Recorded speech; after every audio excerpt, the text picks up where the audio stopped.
Class 9th में हम लोगों ने वृत्त के बारे में पढ़ा है।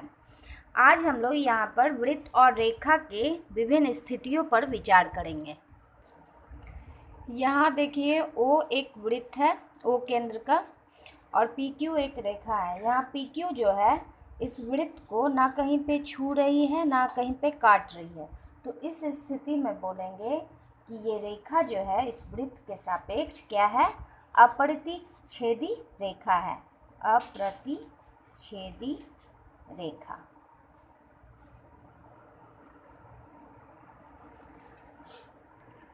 इस फोटो में देखिए, यहाँ वृत्त को रेखा पी क्यू जो है बिंदु ए और बी पर प्रतिच्छेद कर दे रही है, काट दे रही है। इसीलिए इस स्थिति में रेखा पी क्यू को बोलेंगे हम लोग कि रेखा पी क्यू जो है वो है छेदक रेखा।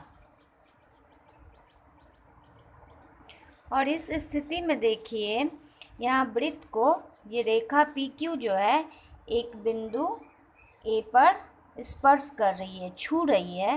इसलिए इस रेखा को अब हम लोग क्या बोलेंगे? स्पर्श रेखा। इस अध्याय में, इस चैप्टर में हम लोग वृत्त की स्पर्श रेखाओं के बारे में पढ़ेंगे। तो वृत्त की स्पर्श रेखा क्या है? वृत्त की स्पर्श रेखा जो है वह रेखा है जो वृत्त को केवल एक बिंदु पर प्रतिच्छेद करती है, सिर्फ छूती है एक बिंदु पे।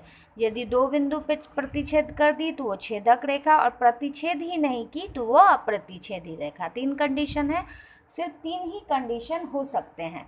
इसके अलावे और कोई कंडीशन वृत्त और रेखा के बीच नहीं हो सकता है। अब हम लोग स्पर्श रेखा क्या है वो लिख लेते हैं। किसी वृत्त की स्पर्श रेखा वह रेखा है जो वृत्त को केवल एक बिंदु पर प्रतिच्छेद करती है। देखिए, ये वृत्त जो है बहुत सारे बिंदुओं से मिलकर बनी हुई है। बहुत सारे बिंदु मिलकर ये एक वृत्त का निर्माण हुआ है। तो वृत्त के एक बिंदु पर केवल और केवल एक ही स्पर्श रेखा खींची जा सकती है। ये भी हम लोग लिख लेते हैं। तो देखिए, यहाँ यदि ये एक वृत्त है और इसमें स्पर्श रेखा खींचना है इस बिंदु पे, तो ये होगा, इस बिंदु पे तो ये होगा। इसके अलावे और कोई स्पर्श रेखा एक बिंदु पे नहीं खींच सकते। एक और केवल एक ही स्पर्श रेखा एक बिंदु पर खींची जा सकती है। यहाँ एक वृत्त ले लिए, केंद्र O वाला, और यहाँ पे छेदक रेखा जो है, सोचिए ये एक रेखा, ये एक रेखा, ये एक रेखा, ये और ये। यहाँ पे छेदक रेखा क्या है? यहाँ पे A इस बिंदु पे कट रही है, B यहाँ पे AB यहाँ आ जा रहा है, और यहाँ पे AB यहाँ आ जा रहा है, यहाँ पे AB यहाँ पे, और यहाँ पे देखिए AB एक ही जगह पे है। ए बी दोनों पॉइंट जो है एक ही जगह पे है। जब स्पर्श रेखा बनता है, छेदक रेखा, तब ए बी जो है बिंदु दोनों एक ही पॉइंट पे रहता है। तो किसी वृत्त की स्पर्श रेखा जो है वो छेदक रेखा की एक विशिष्ट दशा है, जब संगत जीवा के दोनों सिरे संपाती हो, एक दूसरे के ऊपर चढ़ा हुआ हो पॉइंट, तो वो स्पर्श रेखा हो जाता है। कब? छेदक रेखा का जब 2 पॉइंट संपाती हो जाए। तो हम लोग लिख दिए यहाँ पर कि स्पर्श रेखा जो है वो छेदक रेखा का ही एक विशिष्ट दशा है, जब दोनों पॉइंट जो है, जीवा का दोनों पॉइंट जो है, दोनों सिरे संपाती हो जाए। यहाँ वृत्त, स्पर्श रेखा और वृत्त के बीच में जो बिंदु है, जो उभयनिष्ठ बिंदु है जहाँ पर स्पर्श रेखा टच हो रही है, छू रही है, उसको हम लोग बोलेंगे स्पर्श बिंदु। यहाँ पर यदि A एक बिंदु है तो A क्या हो गया? यहाँ पे स्पर्श बिंदु।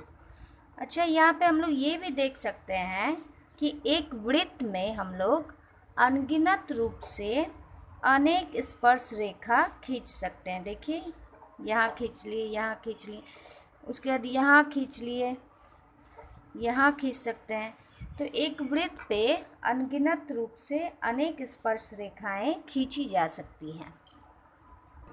यहाँ एक प्रमेय दिया हुआ है कि वृत्त के किसी बिंदु पर, यहाँ यदि कोई वृत्त है और यहाँ कोई बिंदु है, किसी बिंदु पर स्पर्श रेखा, ये हो गई स्पर्श रेखा, स्पर्श बिंदु से जाने वाली त्रिज्या पर लंब है। यहाँ पे त्रिज्या कौन होगा, यहाँ केंद्र से यहाँ त्रिज्या होता है, तो ये क्या है, लंब होता है इस पे। ये हम लोग को प्रूफ करना है। तो उसके लिए एक वृत्त बना लेते हैं हम लोग। यहाँ हम लोग सबसे पहले जो सब दिया हुआ है वो लिख लेते हैं कि दिया हुआ क्या है, दिया है ओ केंद्र वाला वृत्त है एक, तो दिया है बिंदु ओ वृत्त का केंद्र है,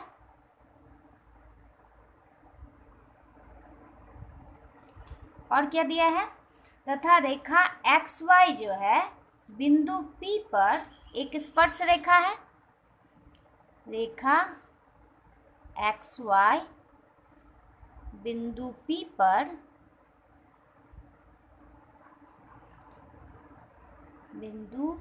पर स्पर्श रेखा है। ये दिया हुआ है हम लोग का, और हम लोग को सिद्ध क्या करना है कि ये जो है त्रिज्या वो लंब होगा स्पर्श रेखा पर, XY पे। लिख दिए, सिद्ध करना है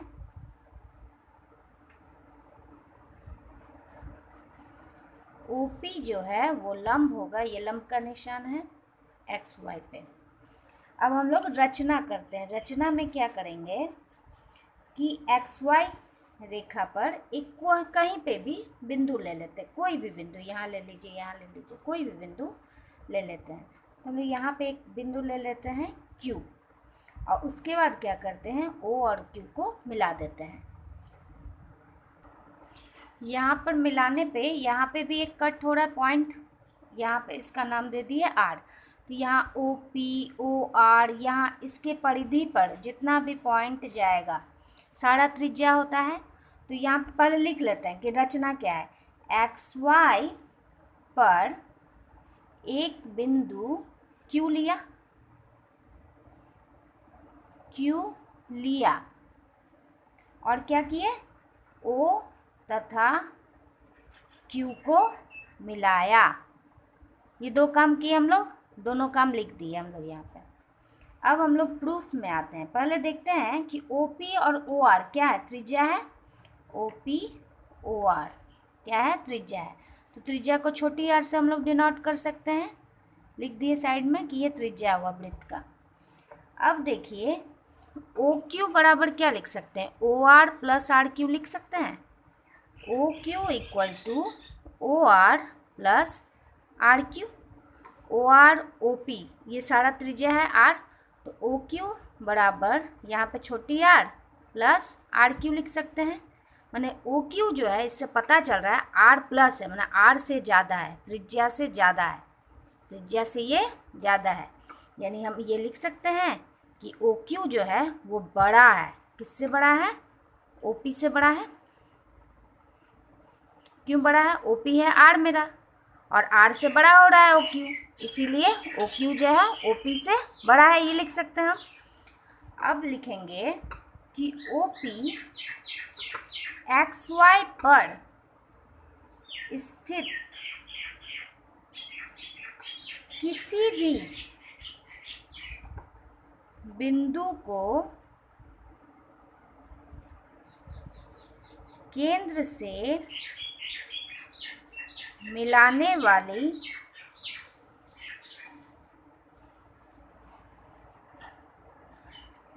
रेखाखंड से छोटा है।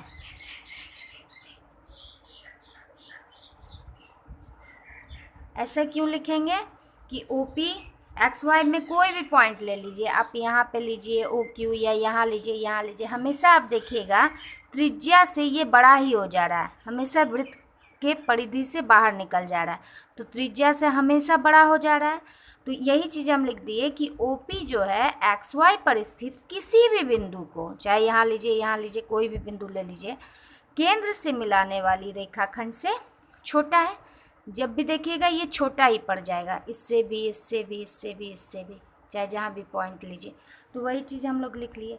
और हम लोग जानते हैं कि एक यदि रेखा है यहाँ पे, यहाँ एक रेखा ले लिए, यहाँ एक बिंदु है, तो यहाँ से इस बिंदु को मिलाइए। सबसे छोटा जो दूरी होता है इन दोनों के बीच में, सबसे छोटा दूरी जो होता है वो उस पे लंब होता है। इसीलिए OP जो है वो लंब है किस पे, XY पे। ये हम लोग क्या कर दिए, सिद्ध कर दिए। यही सिद्ध करना था, रूट। उसी थ्योरम पे आधारित एक प्रश्न यहाँ पे दिया हुआ है कि 5 सेंटीमीटर त्रिज्या वाले एक वृत्त ले लिए, उसका त्रिज्या क्या है, 5 सेंटीमीटर है। 5 सेंटीमीटर लिख दिए। वृत्त के बिंदु P पर स्पर्श रेखा कहाँ खींचना है, बिंदु P पर। यहाँ बिंदु P दे दिए, यहाँ स्पर्श रेखा खींचना है। PQ नाम है स्पर्श रेखा का। केंद्र O से जाने वाली एक रेखा से बिंदु Q पर इस प्रकार मिलती है। O से Q पर बिंदु पे मिलती है। यहाँ यदि Q बिंदु है तो OQ पे मिलती है। इसका कितना दिया है, OQ 12 सेंटीमीटर। तो हम लोग को PQ निकालना है। देखिए यहाँ पे ये लंब डालती है, ये हम लोग देखें कि त्रिज्या जो है हमेशा स्पर्श रेखा पर लंब डालेगी। ये अभी हम लोग थ्योरम किए हैं एक प्रमेय को। तो यहाँ पे ये देखिए, ये समकोण त्रिभुज बन रहा है, जहाँ पे 90 डिग्री के सामने वाला हमेशा क्या होता है, कर्ण होता है। ये कर्ण हो गया, ये लंब हो गया, ये आधार हो गया। तो फॉर्मूला क्या है, पाइथागोरस प्रमेय से हम लोग जानते हैं, पाइथागोरस प्रमेय से हम लोग जानते हैं कि कर्ण स्क्वायर इक्वल टू होता है लंब स्क्वायर जोड़ आधार स्क्वायर। तो यहाँ पे हम लोग को आधार निकालना है, तो आधार बराबर रूट अंडर कर्ण स्क्वायर घटाओ लंब स्क्वायर लिख सकते हैं हम लोग। यहाँ कर्ण क्या है, 12, तो 12 का स्क्वायर माइनस 5 का स्क्वायर, ये हो गया 144 माइनस 25 घटा दीजिए, तो ये आ जाएगा रूट अंडर 119 आंसर। आप लोग एक्सरसाइज 10.1 के सवालों को बनाने का कोशिश कीजिए कि एक वृत्त की कितनी स्पर्श रेखाएं हो सकती है, ये हम लोग पढ़ चुके हैं। ये सारा फिल इन द ब्लैंक्स बनाना है। और इधर 4 नंबर 3 नंबर तो बता चुके। आज तो बस इतना ही।